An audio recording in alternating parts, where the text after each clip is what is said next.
the Fourth and Long Fantasy Football Show with Corey and Justin. Here they are, the Fourth and Long Fantasy Brothers. Welcome to episode 19 of the Fourth and Long Fantasy Football Show. My name is Corey, and I am here with my actual brother, Justin. Hello, this is Justin. Justin, it's episode 19, and we are about to move into week 4 of the regular season, and it's an interesting one because we have our first real situation, Justin, with COVID. Yeah, we had some news came out Tuesday that the Tennessee Titans had an outbreak as it relates to COVID in their locker room. They had a handful of personnel and players that ended up testing positive. I think we, as a collective community, I think we fully expected there would be a situation like this that could potentially unfold. I mean, you look at all the other major sports out there with really the exception of the NBA, and they've had similar situations. And the most recent news is that the Titans are shutting down facilities until Saturday. Could potentially have an impact on the Titans game and the Vikings game for this coming week. We're going to have to pay attention to the news cycle here as the week unfolds, as we get closer and closer to the weekend. All I can say is that if you do have Titans or Vikings, or if you're owning any of the players that are playing the Titans or Vikings this coming weekend, I'd plan ahead and get alternate plans in place, Corey. Yep, definitely keep your ear to the ground. We sort of knew this was coming, but we just didn't know when. It's finally here, right? We have our first COVID scare. Yeah, and there have been reports out there that there could be some reshuffling of bye weeks with these teams, which could make the schedule work. So just be prepared to pivot if you own any Titans or Vikings and the associated teams they're playing this weekend. Justin, only a couple notable injuries this week. Why don't you talk to me about Dallas Goedert and Chris Carson? Yeah, Dallas Goedert initially was ruled out with what they call the high ankle sprain. They did some additional testing earlier this week, and come to find out he had a left ankle fracture, and they put him on IR. And terrible news for the young tight end. He was really emerging this year. I think Ertz should certainly dominate targets in his absence. And then the other guy, Chris Carson, ankle sprain. I mean, what happened to Chris Carson in the game on Sunday was a little dirty. I mean, that alligator roll that the defender put on Chris Carson was pretty dirty in my mind. They're saying he could miss anywhere from 1 to 2 weeks. Hyde and Homer, who are the backups there in Seattle, should get all the run they can handle in Carson's absence. Yeah, and last thing, Justin, before we get underway, let's talk about what we learned, right? Last week, we both talked about a couple rookie runners, Antonio Gibson and James Robinson. I think now is probably the right time to reflect on what we saw in week 3. One of the two really showed up, but both of them were very much involved. What do you think of both Gibson and Robinson, Justin? Yeah, so we'll start with Gibson. He didn't play the snap share that he did in week 2. He was up over 60% of the snaps in week 2. I think he was down around the 30 to 40% snap share in week 3, but he did score. He had a fumble late in the game, which was unfortunate, but he looked good. I'm optimistic that as the season progresses here, the guy will become more of a consistent fixture in that Washington football team offense. And then with James Robinson, Corey, I mean, you and I both own him in different leagues, and we're fans of him, man. He looked good on Thursday Night Football, came out, put up 30 points in PPR settings, was heavily involved in the passing game, led the team in catches, receiving yards, rushing yards, had a couple touchdowns in there. Man, the guy looked legit. What's your takeaway there, Corey? Yeah, I'm not blown away, Justin, by the talent by any means, but I'm certainly intrigued by the role that he has, and also really, really encouraged every time I watch him that he can do a little bit more than what I thought he could do the week before. Obviously, this week, he handled a huge workload. He was the centerpiece of that offense with guys like DJ Chark out, and that was really, really encouraging to see. I think he's a guy that the Jaguars are going to come to rely on, and I think as long as that volume's there, this is a fantasy football show. And for fantasy football, volume mixed with some talent is a recipe for success. Yeah, he looked good. I mean, when he touched the ball, he was fighting for extra yards. He was catching the ball well out of the backfield. He looked relatively electric. He reminded me a lot of Chris Carson in his rookie season. And man, if Robinson can continue to garner the same amount of touches that he's been getting the next couple weeks, man, I see an RB2 here in the making. I think the Chris Carson comparison is really, really well established, and it's one that I think is a great fit for James Robinson. He's never going to be someone who will be a top 8, top 5 running back, but without a doubt, I think he's someone who could easily settle into the top 15, maybe top 20, for a decent amount of time for as long as he has the job. But with that said, Justin, we're going to now look into the future, and we're going to look into this week coming up. And so with that said, let's get to it. On today's show, All right, we continue our weekly format for you this week. And today, Justin and I are going to discuss a past, a present, and a future topic as we reflect on what we learned in week 3 and get you prepared for your week 4 matchups. Justin, someone that you have been very high on this year has certainly not been performing. Let's talk about Joe Mixon. Yeah, man. Joe Mixon. What is going on with Joe Mixon this year, man? I touted him as one of my favorite players heading into the 2020 season. On our This Time Next Year show, I predicted that he'd be the number 1 overall pick in 2021 drafts. And so far through 3 weeks, man, it's just not looking great. I mean, there is one positive, though. The guy is still getting touches. Week 1, he had 20. Week 2, he got another 20. And then this past week, he had 19 touches. The concerning thing is, though, is that Gio Bernard is still heavily involved, especially on passing downs and when the Bengals are playing in hurry up, which I just don't get. You pay a guy like Mixon $48 million over 4 years. He's one of the higher paid running backs in the league. You'd think that they'd use him like a true bell cow, similar to guys like, Barkley and Zeke and, the upper echelon talent at the running back position. But truth be told, man, he's only playing 50 to 55% of the snaps this year, which is a bit concerning. It just doesn't make much sense. If I'm looking at Zach Taylor in this Bengals offense, and really the Bengals collectively, I'm saying to him, come on, Zach. Come on, Zach Taylor, right? Your team is 0-2-1, and what you're doing isn't working. Give the ball to Joe Mixon. Now, I'm not going to panic, right? The guy is too talented. It's not like the guy lost his talent coming into the season. We've seen the burst. We've seen the ability on his game tape so far. I think Joe Mixon is one of the best buy low guys in the NFL right now. He could be a league winner down the stretch. Again, I'm not panicking. He's getting the touches he needs to be consistent, to be a productive fantasy asset. He's just not scoring the ball right now. Don't panic. Stay patient. Joe Mixon will prove to be a bona fide superstar down the road. Yeah, aren't the odds, Justin, in favor of the fact that this is just another repeat of last year, where we have Joe Mixon, who has a really slow start, but then comes on at the end, is like the RB5 up until the end of the season? Yeah, it was funny. I think I saw a tweet the other day that said that Joe Mixon through the first 3 weeks last year was like the RB30. This year he's the RB38, but he ended last year as the RB13, man. So I think he's going to pull it on, and he's going to be a really strong asset here towards the end of the season. Got to be patient. Yeah, just hope it's not too little too late for those who did invest in him. But Justin, if you did invest in these next 2 guys that I'm about to talk about, you are having a pretty nice start to your fantasy season, and that is DK Metcalf and Tyler Lockett. Now, complete transparency here. I own no stocks of these guys. But in retrospect, I really wish I had, because I think we're looking at the next incarnation of that Thielen Diggs of the new generation, where you have a couple wide receivers who are in the top 15 in terms of ranking wide receivers on a weekly basis, and even at the beginning of the year starting next year. It's not Ridley and Julio. It's not Thielen and his new partner. It's Lockett and Metcalf. Russ really is moving this offense. And by the way, wasn't Seattle supposed to be too run heavy? Interesting how that didn't happen. It's almost as if we don't know what's going to happen in these fantasy seasons. And instead, you should trust the talent. But look, these guys complement each other so well. And I have to be honest, I didn't see this combo being the combo, but it makes sense. They're building off what they did last year at the end of last year, and it's just getting so much better.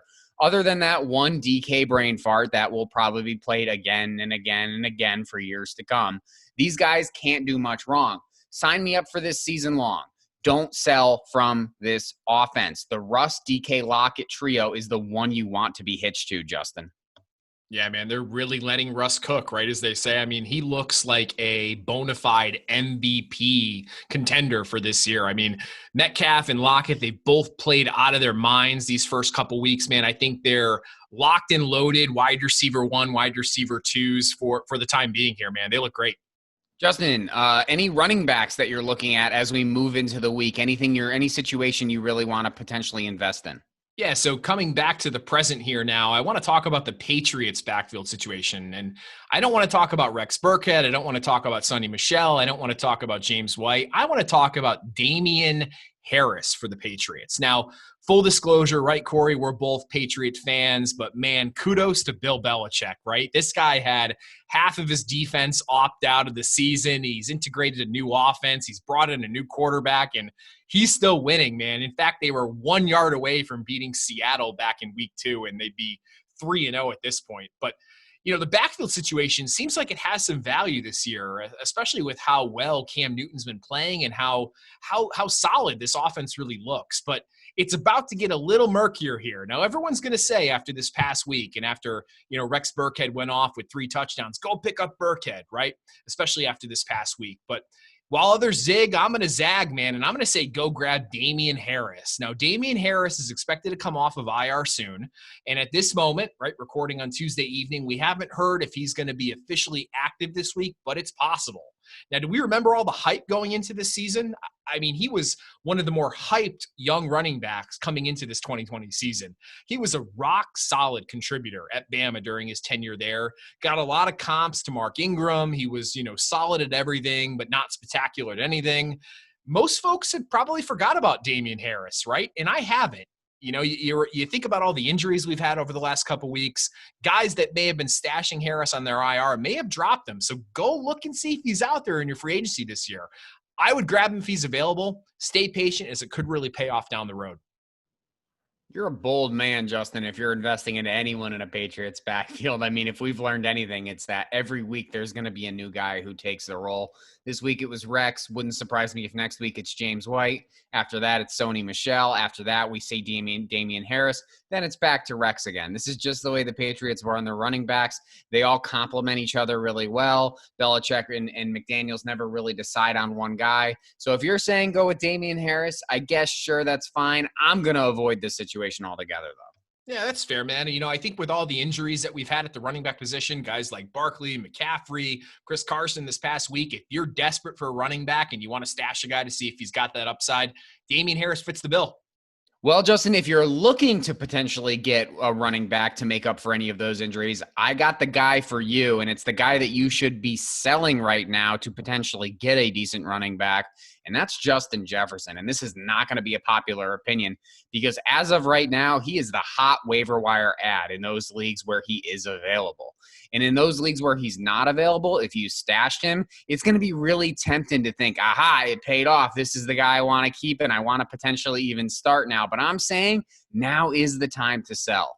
Now, look, here's the honest opinion. This was good. This looked good. He looked good. There's nothing bad about a second legitimate option being established in Minnesota. But here's the most likely truth, all right? Here's the hard truth we all have to swallow. We just saw Justin Jefferson's best game of the year. He looked like a gamer. That's exactly what we heard about him coming out of college. And you have to be encouraged by this performance if you believe in his talent. But now is the time to sell in redraft. I'm not talking dynasty. I'm talking redraft. If you can combine him with an unremarkable running back and you can get a pretty good, maybe slow start or injured wide receiver, or you can get a slow start or guy coming back from injury running back, I would do it. Buy yourself a stud and sell Justin Jefferson to those who may want to latch on to that new flashy object. Yeah, Corey, he looked good this past weekend. I'm not going to deny that. He went for 175 yards and a touchdown. I mean, there was a play I remember seeing against Malcolm Butler where he had good burst, good separation, contested catch, came down with it. I agree, man. Sell him now. Get yourself an asset that you can rely on down the stretch. Yeah, that's the point. This is exactly when you want to make the move. And if someone is wide receiver needy, maybe they were the team that had Cortland Sutton, maybe they've been dealing with the A.J. Brown injury, they may really be looking for somebody like Justin Jefferson thinking they just struck gold and you could potentially take away an asset who hasn't really turned it big yet. Yeah, Corey, and speaking of injuries and shifts in offenses, I wanted to talk about the Chicago Bears offense collectively. We had a couple things happen this weekend. First, Mitch Trubisky was benched. Nick Foles was brought in at starter. And we also had Tariq Cohen, who went down with a torn ACL. I wanted to talk just for a moment about the impact on the offense as a whole. So all I'll say is finally, right? Finally, Nick Foles is the starter for the Chicago Bears. Now, he came in for Trubisky, who looked like he was playing peewee football this past weekend. And, Nick Foles looked pretty decent. He rallied the Bears back from down big against the Falcons. And this offense, I think, really changes collectively with the integration of Nick Foles under the helm. Now, again, I think it was long overdue that Mitch gets benched here. And I think we talked about how notorious Mitch has been for staring down one guy and then just chucking the ball into the sidelines if that read's not there. I think Foles offers a lot more for this offense collectively, whether it's for Allen Robinson, Anthony Miller, and also for David Montgomery, who I think will benefit a lot from Tariq Cohen's injury that occurred this past weekend as well. Now you feel for Tariq Cohen, right? The guy signs a big extension and then immediately goes down this past weekend with a torn ACL. I think Montgomery should have a pretty sizable role here for the rest of the season. He was already seeing, roughly 15 to 17 touches on a weekly basis, and I fully expect him to pick up some of the slack left behind from Cohen here. And now don't get me wrong, right? Nagy will do his best to integrate guys that should not be out there, guys like Cordell Patterson and Ryan Neal. But I think this is Monty's backfield here for the rest of the season. Not only that, but when Foles came in, he looked pretty good. He was actually able to find some room, and I think that defenses will now have to respect the fact that Nick Foles will keep him honest, and Monty won't be facing as many stacked boxes from here on out. Now, Foles' ascension to the starting quarterback role and then also Cohen going down, I think that should keep Monty in the safe RB2 conversation from here on out. I'll be looking forward to seeing how that unfolds here over the next few weeks. Yeah, this is a very interesting situation to monitor. I was shocked when Foles wasn't given the starting job straight out of camp. And now I'm just, like you, Justin, relieved at the fact that we now live in a reality where the better of the two quarterbacks is playing. Neither one is going to blow you away with their talent. Trubisky just could not throw the ball the way a professional quarterback should. Nick Foles is a lot better. He'll have better control over the offense. We saw it in the comeback, how he was able to manage that offense right off the bat.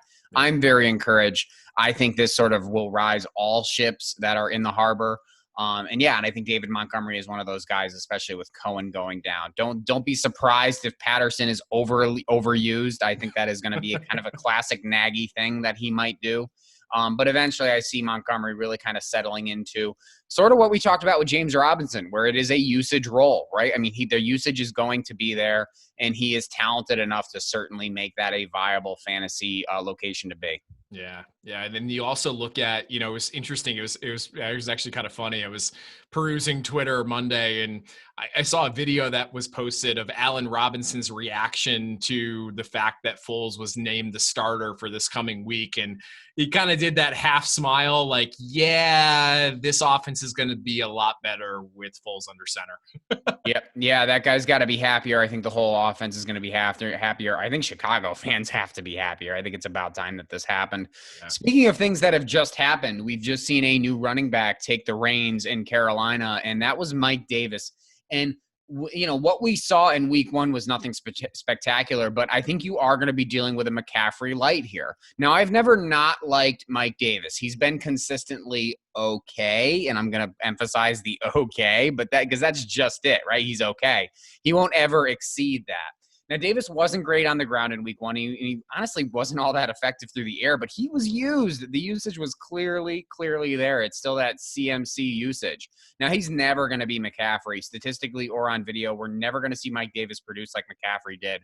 But every year brings a Jarkandrick West or a CJ Anderson who take the substitutions for guys like Jamal Charles or Todd Gurley. And while they're never the guys that they're replacing, they're still very usable in fantasy.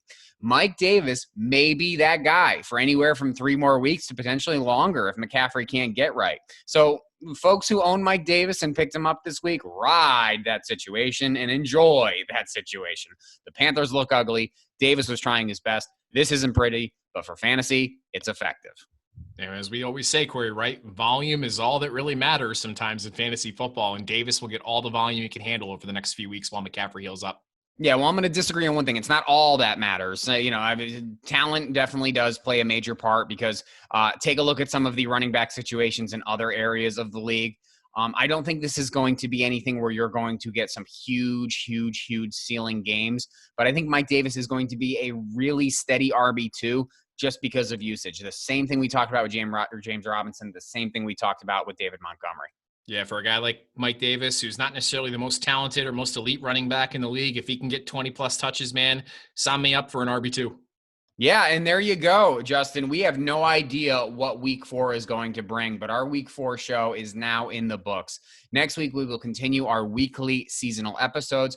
we will recap week 4 and we'll get you ready for week 5. So remember to subscribe and hit that bell. Download, follow, like, comment, whatever you have to do to show some support to the Fourth and Long Fantasy Football Show. I'm Corey. And I'm Justin.